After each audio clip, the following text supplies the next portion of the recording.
Hello everyone, welcome you on Ticker TV. માર્કેટની વાત કરીએ તો બીએસસી સેન્સેક્સ સ્પોટ ક્લોઝ થયું છે 74,248 પર 597 પોઈન્ટ્સના વધારા સાથે. નિફ્ટી 50 સ્પોટ ક્લોઝ થયું છે 22,513 પર 187 પોઈન્ટ્સના વધારા સાથે. અને બેંક નિફ્ટી સ્પોટ ક્લોઝ થયું છે 48,493 પર 1,368 પોઈન્ટ્સના વધારા સાથે. માર્કેટ બ્રેડ જોઈએ તો લાસ્ટ વીકમાં પોઝિટિવ રહ્યું હતું. બીએસસી 500 ક્લોઝ થયું છે 32,723 પર 680 પોઈન્ટ્સના વધારા સાથે. નિફ્ટી 500 ક્લોઝ થયું છે 20,715 પર 459 પોઈન્ટ્સના વધારા સાથે. નેક્સ્ટ આપણે જઈએ ટોપ ગેઇનર અને લૂઝર ઇન્ડેક્સ પર.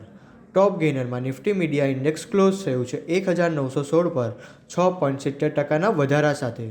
ટોપ લૂઝરમાં નિફ્ટી આઈટી ઇન્ડેક્સ ક્લોઝ થયું છે 53,926 પર 0.04% ઘટાડા સાથે. નિફ્ટીના ડેઇલી ચાર્ટની વાત કરીએ તો અત્યારે અપર અને લોઅર શેડો સાથે બુલિશ કેન્ડલસ્ટિકનું ફોર્મેશન થયું છે, જ્યારે વીકલી ચાર્ટ પર સેમ રીતે અપર અને લોઅર શેડો સાથે બુલિશ કેન્ડલસ્ટિકનું ફોર્મેશન થયું છે, જે માર્કેટના ટ્રેન્ડને લઈને પોઝિટિવ બાયસ ઇન્ડિકેટ કરે છે. મોમેન્ટમ ઇન્ડિકેટર પર્ટિક્યુલર આરએસઆઈની વાત કરીએ તો આરએસઆઈ પણ ડેઇલી ચાર્ટ પર 61ના લેવલ પર ટ્રેડ કરી રહી છે, જે માર્કેટના ટ્રેન્ડને લઈને સ્ટ્રોંગ પોઝિટિવ બાયસનું ઇન્ડિકેટ કરે છે.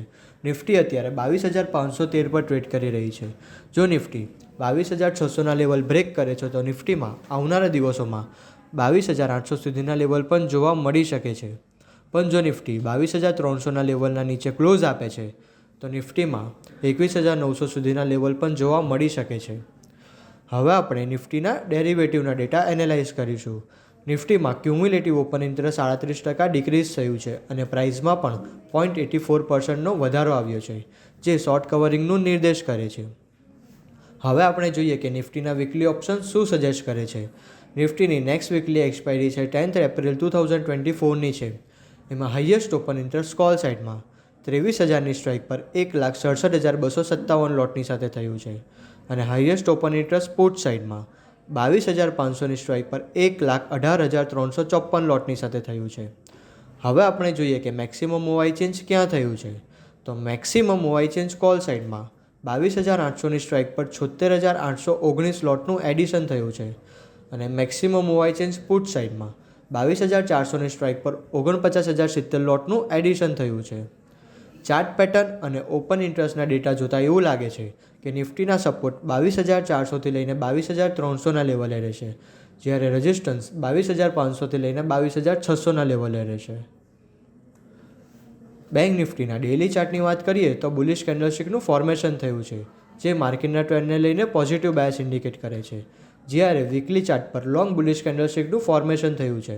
મોમેન્ટમ ઇન્ડિકેટર આરએસઆઈની વાત કરીએ તો આરએસઆઈ પણ 62ના લેવલ પર ટ્રેડ કરી રહી છે, જે માર્કેટના ટ્રેન્ડને લઈને એક સ્ટ્રોંગ અપ ટ્રેન્ડનું ઇન્ડિકેટ કરે છે. બેંક નિફ્ટી માટે 48,700થી લઈને 48,750ના લેવલ એ સ્ટ્રોંગ રેઝિસ્ટન્સ તરીકે કામ કરી શકે છે, જ્યારે નીચેમાં 45,800નું સ્ટ્રોંગ ઇમ્પોર્ટન્ટ સપોર્ટ ઝોન છે. અત્યારે બેંક નિફ્ટીમાં બાય ઓન ડિપ્સની સ્ટ્રેટેજી અપનાવવી જોઈએ. હવે આપણે બેંક નિફ્ટીમાં ઓપન ઇન્ટરેસ્ટના ડેટા એનાલાઇઝ કરીશું. બેંક નિફ્ટીમાં ક્યુમ્યુલેટિવ ઓપન ઇન્ટરેસ્ટ 50% ડિક્રીઝ થયું છે અને પ્રાઇસમાં પણ 2.90%નો વધારો આવ્યો છે, જે શોર્ટ કવરિંગનું નિર્દેશ કરે છે. હવે આપણે જોઈએ કે બેંક નિફ્ટીના વીકલી ઓપ્શન શું સજેસ્ટ કરે છે. બેંક નિફ્ટીની નેક્સ્ટ વીકલી એક્સપાયરી છે 10th એપ્રિલ 2024ની છે. એમાં હાઈએસ્ટ ઓપન ઇન્ટરેસ્ટ કોલ સાઇડમાં 50,000ની સ્ટ્રાઇક પર 2,07,797 લોટની સાથે થયું છે અને હાઈએસ્ટ ઓપન ઇન્ટરેસ્ટ પુટ સાઇડમાં 48,000ની સ્ટ્રાઇક પર 2,41,835 લોટની સાથે થયું છે. હવે આપણે જોઈએ કે મેક્સિમમ મોવાઈ ચેન્જ ક્યાં થયું છે.